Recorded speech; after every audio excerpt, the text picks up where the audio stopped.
South India में इतनी strong NGO काम करती है, हमारे नॉर्थ इंडिया में नहीं है, इसकी कमी है।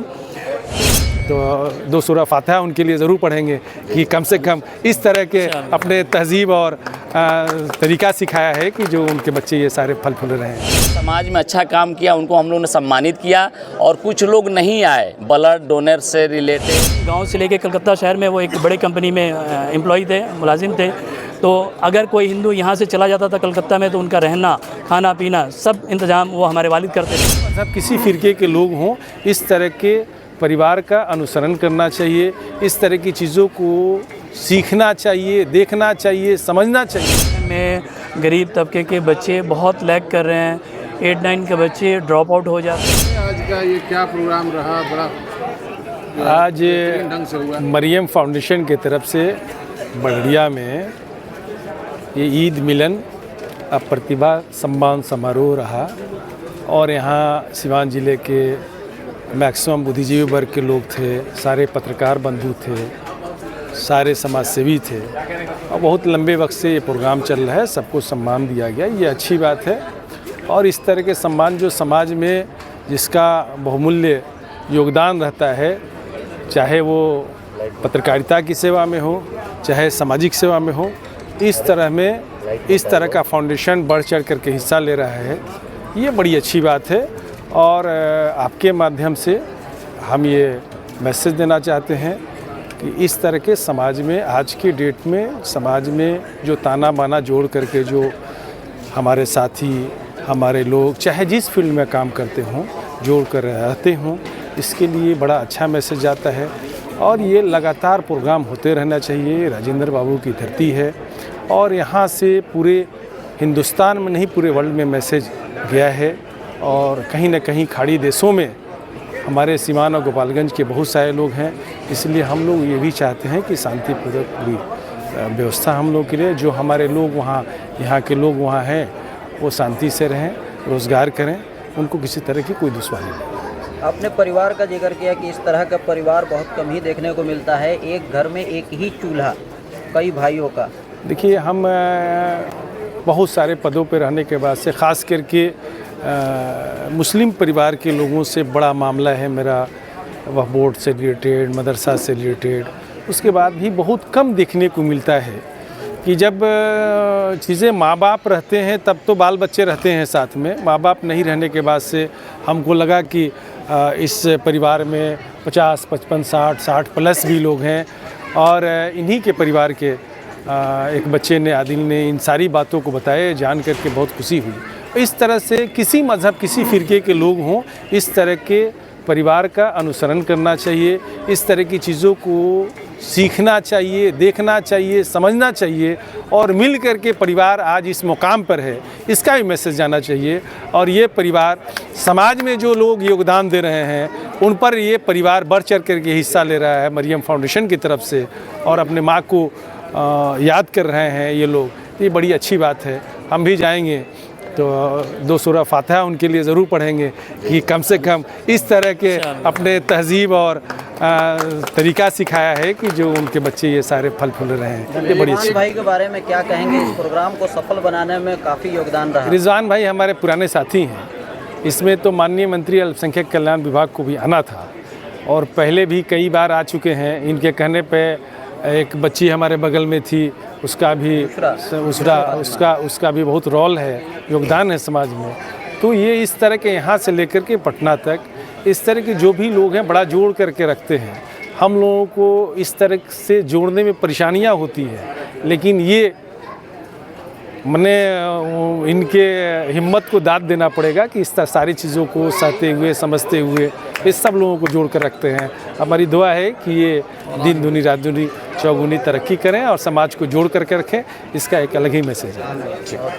फाउंडेशन जो हम लोगों ने शुरू किया था अपने वालिदा के नाम से, तो एजुकेशन ही मेन एम था कि एजुकेशन में गरीब तबके के बच्चे बहुत लैग कर रहे हैं, 8-9 के बच्चे ड्रॉप आउट हो जाते हैं, उनके पास पैसे नहीं होते हैं कोचिंग करने के लिए, ट्यूशन करने के लिए।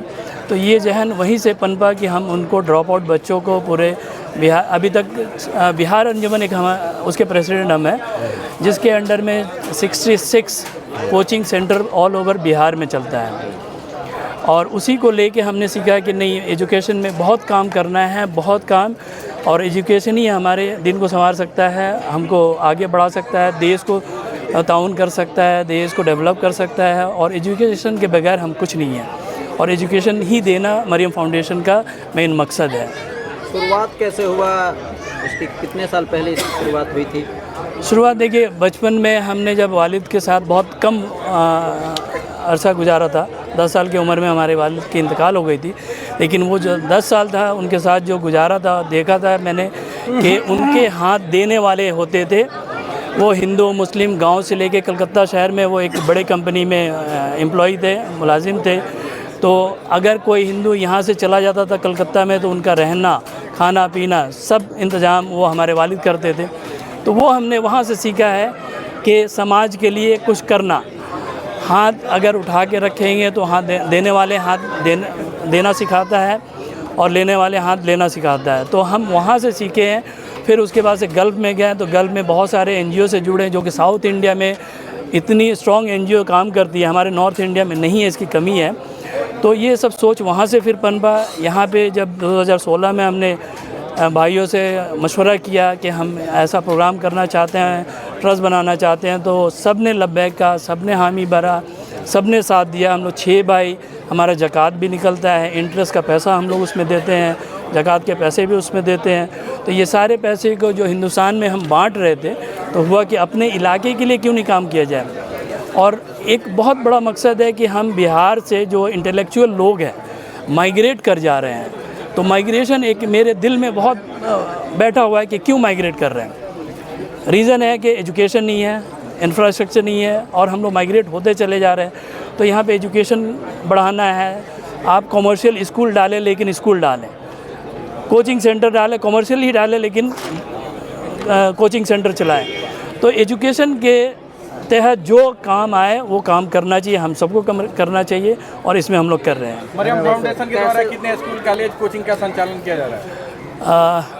एक बात बता दूं कि मरियम फाउंडेशन हिंदुस्तान में शाहीन एकेडमी एक है, अब्दुल कदीर साहब के साथ काम करती है। पटना में रहमानी 30 है, उनके साथ हम लोग काम करते हैं। कलकत्ता में कोलकाता एजुकेशनल ट्रस्ट है, जिसमें 350 बच्चे वहाँ पे फ्री ऑफ कॉस्ट पढ़ाया जाता है। उसमें हमारे एक भाई ट्रस्टी भी हैं। उम्मीद ग्लोबल, जो वली रहमानी छोटे भाई जैसा मेरा है, उसके साथ हम लोग काम कर रहे हैं। तो हिंदुस्तान एक और किशनगंज की बात बता दूं, किशनगंज में इमाम बुखारी यूनिवर्सिटी, मौलाना मतीउर रहमान साहब के साथ हम लोग हैं। एक साउथ के डॉक्टर जुबैर हुदावी साहब हैं, जो अपने फैमिली को लेके किशनगंज इंटीरियर इलाके में एक आलीशान स्कूल बनाया है। आलीशान स्कूल का नाम नहीं, इस इंस्टीट्यूट का नाम है कुर्तुबा इंस्टीट्यूट, जिसमें अभी 700 बच्चे फ्री ऑफ कॉस्ट वहाँ पे तालीम दिया जा रहा। तो ये हम सारे इदारों से जुड़े हुए हैं, हमसे जो बन पाता है हम वो करते हैं, और मरियम फाउंडेशन उसके लिए खड़ी रहती है। इलाके के लोग, सिवान में इलाके के लोग भी बड़ी उम्मीद से देखेंगे या देखते हैं, तो आगे मुस्तकबिल की क्या योजनाएं हैं? देखिए, एक तो अभी फ़िलवक्त हम लोग ज्ञानी मोड़ पे कोचिंग सेंटर शुरू करने वाले हैं मरियम फाउंडेशन के नाम से, जो कि फ्री ऑफ कॉस्ट 8, 9, 10 के बच्चों को कोचिंग देगी।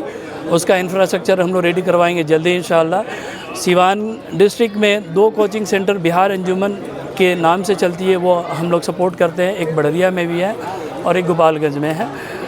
तो इस तरह से हम लोग सिवान डिस्ट्रिक्ट में ये काम कर रहे हैं। अगर इससे फ़ायदा लेना चाहता है तो अभी फ़िलहाल सिवान, गोपालगंज, छपरा में कोई ऑफिस है, कहाँ कोई मिल सकता है, कोई कॉन्टैक्ट नंबर है? एक सेंट्रलाइज हमारा ऑफिस पटना में है, रहनुमा फाउंडेशन के नाम से। हमारे कार्यकर्ता वहाँ पे एडमिनिस्ट्रेशन है, हसीन रज़ा खान। अगर किसी को अब्दुल कदीर शाहीन एकेडमी में किसी तरह का सपोर्ट चाहिए तो वो हम वहाँ से करवाते हैं। पटना जाना पड़ेगा, वहाँ से जिसको भी नंबर चाहिए हम लोग शेयर कर देंगे, वो सारे चीज़ गाइड करेंगे। हाफिज़ कुरान बच्चे जो हैं, जो सिर्फ हाफिज़ बन के उनके मुस्तकबिल ठीक नहीं होती है, तो उसके लिए हम लोगों ने स्पेशल एक मेडिकल की तरफ, इंजीनियरिंग की तरफ ये किया है। वो डॉक्टर अब्दुल कदीर साहब से हमारी बात हुई है कि अगर गरीब बच्चा है तो उसके फ़ीस वो माफ़ कर देंगे, जो अगर कुछ देने लायक है तो जितना दे पाता है वो उतना देगा। तो ऐसे सारे इंस्टीट्यूट के साथ हम लोग इस तरह से कुछ फ्री करवाते हैं, कुछ स्पॉन्सरशिप करवाते हैं। ये ऑफिस पटना में है, रहनुमा फाउंडेशन के नाम से आप लोग ताल्लुक़ रखते हैं। इधर के आसपास के लोग अगर जुड़ना चाहें या किसी तरह का हेल्प लेना चाहें, वो कैसे जुड़ सकते हैं यहाँ? चुलाई हाता में हमारे बड़े भैया मुखिया जी हैं, शब्बीर हाशमी, और हमारे छोटे भाई रिजवान भाई हमारे हर काम में साथ रहते हैं। ये अगर नहीं होते तो इतना बड़ा प्रोग्राम, कामयाब प्रोग्राम नहीं होता। ये हमारे बहुत दिल के करीब है, भावुक भी हो गए, आप लोगों ने देखा होगा। हमारे किसी भी प्रोग्राम में ये साथ रहते हैं, हमारे कंधे से कंधे मिलाकर। संपर्क हमसे करेगा। हाँ, और रिजवान भाई को भी संपर्क कर सकते हैं किसी तरह का, अगर बढ़िया क्षेत्र में कोई भी ज़रूरत पड़े। ठीक है, बहुत बहुत शुक्रिया। जी, सबसे पहले तो आज के मरियम फाउंडेशन द्वारा जो ईद मिलन प्रतिभा सम्मान समारोह का आयोजन हुआ, इस सफल कार्यक्रम के लिए आप सभी मीडिया बंधुओं को धन्यवाद देना चाहता हूँ। इसके साथ ही आयोजनकर्ता शकील हाशमी और हाशमी परिवार के सारे लोगों को, सारे भाइयों को मैं धन्यवाद देना चाहता हूँ। बहुत बहुत मुबारकबाद सफल आयोजन के लिए। और आज के इस कार्यक्रम में मुख्य अतिथि इरशाद अली आज़ाद साहब, चेयरमैन शिया वक्फ बोर्ड, जो तशरीफ़ रखते हैं, काफ़ी टाइम दिया। मैं इनका भी, सारे अतिथियों का, सारे लोगों का, जिन लोगों ने भी शिरकत करी, ये सबके सहयोग से और सबकी उपस्थिति से ये शानदार प्रोग्राम सफल हुआ। इस सफलता पर इसका उद्देश्य यही था कि मिल्लत का पैगाम दिया जाए, और जो लोगों ने समाज में अच्छा काम किया उनको हम लोगों ने सम्मानित किया। और कुछ लोग नहीं आए ब्लड डोनर से रिलेटेड, कुछ समाज में काम करते हैं, उससे रिलेटेड ईद के चलते बहुत लोग सोए रह गया, तो हम लोग उनके घर जा करके उनको सम्मानित करेंगे, शॉल और बुके उके दे करके। सर्टिफिकेट भी रह गया है, तो हम लोग उनके यहाँ जा करके उस चीज़ को करेंगे। और मरियम फाउंडेशन शुद्ध रूप से सामाजिक और पुअर फैमिली के लिए है, जिनको भी किसी तरह की कोई मदद तालीम में चाहिए, किसी तरह की कोई मदद चाहिए, तो यथासंभव जितना मदद होगा शकील हाशमी साहब के द्वारा किया जाएगा। आप जब मंच संबोधन कर रहे थे तो भावुक हो गए थे क्या? ये मैं भावुक इसलिए हुआ कि इन्होंने सऊदी से एक कार्ड भेजा, निमंत्रण कार्ड, इनविटेशन कार्ड, और उस कार्ड पे मैंने पढ़ा, सारे भाइयों का नाम था, नीचे में मेरा नाम था। मैंने कहा कि भाई, यह सम्मान भाई को ही भाई दे सकता है। मैं पॉलिटिकल बहुत दिनों से हूँ, 25-27 साल से मैं पॉलिटिकल हूँ, लेकिन जो सम्मान भाई का मिलता है वो हमको लगता है कि मरने के बाद भी मिलता है। मर जाएंगे फिर भी हमारे परिवार को इनका सम्मान मिलेगा, लेकिन राजनीति में काम कीजिएगा तो जिंदे में सम्मान नहीं मिलता है। किसी के लिए कुछ भी कर दीजिए, किसी के लिए कुछ भी मर जाइए, रोड के लिए, सड़क के लिए, बिजली के लिए, लेकिन ये जनता बहुत जल्दी कुछ दे नहीं पाती है। लेकिन भाई का रिश्ता जिससे रहता है, हम आज तक देखे हैं कि वह ज़िंदगी में भी रहता है, मरने के बाद भी होता है। शकील साहब एक अच्छे इंसान हैं, पूरी फैमिली इनकी अच्छी इंसानियत के नाम पर इनको हम जानते हैं, बड़े अच्छे इंसान व्यक्ति हैं। सब कुछ है, अल्लाह ने हर चीज़ दिया है, बहुतों को अल्लाह ने हर चीज़ देता है, लेकिन हर तौफीक अल्लाह हर चीज़ को नहीं देता है। तो ये कुछ चीज़ें हैं जो रिश्ते को ये निभाते हैं, और मैं इस फैमिली का कायल हूँ, इनके व्यवहार से, इनके चीज़ों से। तो मैं आप सबको ये बता देना चाहता हूँ कि यह मरियम फाउंडेशन फैमिली के मेंबर की तरह हम भी हैं। इन लोगों ने अपने फैमिली में मुझे जगह दिया, इसके लिए मैं इस परिवार का आभारी हूँ। बहुत बहुत शुक्रिया आप लोगों का, धन्यवाद।